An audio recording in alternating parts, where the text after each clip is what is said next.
Bom, então vamos começar aqui a demonstração da fórmula, né? Por que o número de elementos da união de vários conjuntos a gente obtém desse jeito, que é justamente fazendo um negócio da inclusão e exclusão, que é considera os conjuntos individualmente, tira lá todas as interseções de duplas, depois soma as interseções de trios, tira de 4 em 4 e assim vai. Bom, o que a gente precisa mostrar, a ideia central que você precisa entender, e a partir daqui você consegue desenvolver qualquer coisa, é mostrar que se um determinado elemento, esse é o ponto, quando a gente quer provar um negócio de forma genérica para conjuntos, o que a gente tem de ideia normalmente é olhar para um cara específico. Então, para eu provar que essa fórmula é verdadeira, o que eu tenho que provar é, olhando para um cara, eu vou mostrar, né, que um cara que deveria estar nessa união, de fato aqui eu estou contando, mas genericamente. Então, vou mostrar que se um determinado elemento do ômega, né, do todo, pertence a P conjuntos, e aí eu vou supor aqui, né, sem perda de generalidade, que são os P primeiros, então eu tenho que mostrar que essa fórmula em questão aí, a fórmula em questão, o contou exatamente uma vez. Aí vai dizer, pô, entendi nada. Veja primeiro um exemplo simples com dois conjuntos.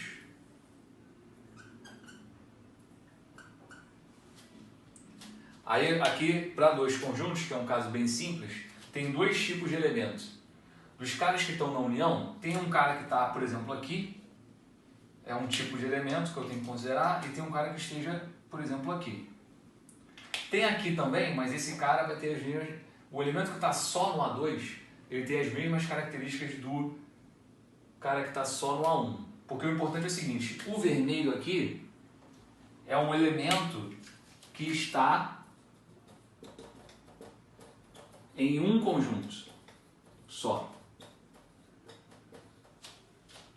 Vermelho é isso. Ou o camarada está só no A1, ou poderia ser lá na direita, um camarada está só no A2.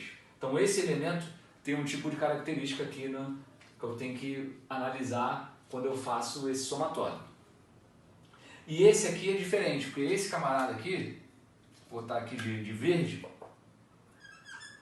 o verde é um camarada que está em dois conjuntos.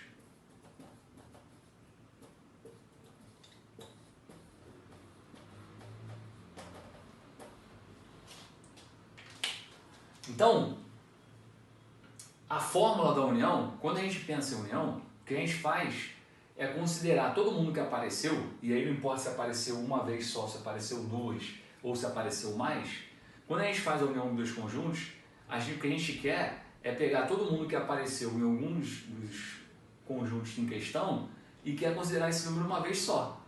Então, quando eu penso aqui na união do A1 com A2, esse camarada verde, que está nos dois conjuntos, eu não conto ele duas vezes, né? Se você faz a união, o A1 é o conjunto 1, 2. O A2 é o conjunto 2, 3, 4. Quando você faz a união do A1 com o A2, o que a gente faz é assim, ó. O 1, o 3 e o 4 tem características aqui do vermelho. O 1, o 3 e o 4, eles têm a característica do vermelho, que é o quê? São números, elementos que estão em só um dos conjuntos. É bem simples, olha. Vou lá e considero. Então aqui é óbvio que nessa união vai ter que ter o 1, vai ter que ter o 3, vai ter que ter o 4. E além disso tem o 2. O 2 é um camarada que está nos dois conjuntos. Mas o grande lance, quando a gente faz a união dos dois conjuntos, eu não considero 2 duas vezes, né? Eu não escrevo ali 2 duas vezes, eu boto 2 uma vez só. Ele está na união, porque ele pertence a pelo menos um dos conjuntos. Mas o que eu quero é o seguinte, não importa se é tipo o número 1 aqui, que só apareceu uma vez, ou se é o número 2 que apareceu as duas vezes. Na união, eu tenho que considerar todo mundo exatamente uma vez. É por isso que na fórmula da união dos dois conjuntos, a gente pega o número de elementos daqui, soma com o número de elementos daqui e depois tira o número de elementos da interseção. Quando a gente faz esse menos a interseção dos dois conjuntos, é justamente para fazer o quê? Esse cara eu conto quando eu olho só para o A1, esse cara eu conto de novo quando eu olho só para o A2, então ele está dobrado. Quando eu tiro a interseção uma vez, eu acerto. Mas o que importa é o seguinte, na fórmula da união de dois conjuntos, que é fazer os individuais e tirar a interseção, no final das contas, qualquer elemento que aparece na união, ele foi contado apenas uma vez. Esse é o ponto central.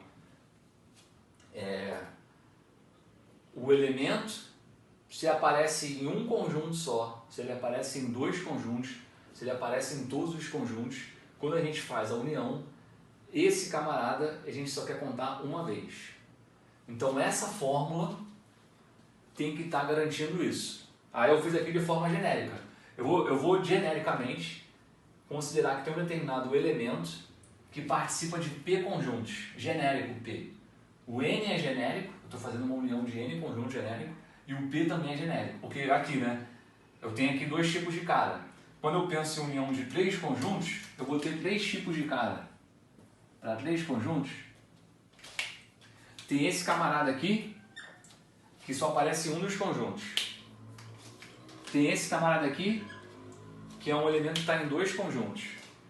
E vai ter um terceiro aqui no meio, que é justamente um elemento que participa dos três conjuntos. E aí eu não quero olhar separado, olhar primeiro para esses caras aqui, depois para esses que estão em dupla, depois para o que está em trio. Até porque eu estou fazendo de forma genérica. N. Eu vou aqui, então, genericamente também no P. Então eu vou olhar para um determinado elemento, por exemplo aqui, sem personalidade, que está em P conjuntos. Eu vou supor que são os P primeiros. Então essa é a grande ideia. Eu vou olhar para um elemento que esteja nos P primeiros conjuntos e eu vou mostrar para vocês que essa fórmula está garantindo que esse elemento foi contado só uma vez. Que é tipo aqui. Quando eu faço a união de todo mundo, esse cara aqui, preto, que está nos três conjuntos ao mesmo tempo, eu não o conto 3 vezes. Eu só o conto uma vez, quando eu uso a fórmula do princípio da exclusão e inclusão. Voltamos já, agora sim, de fato, colocando essa ideia em prática.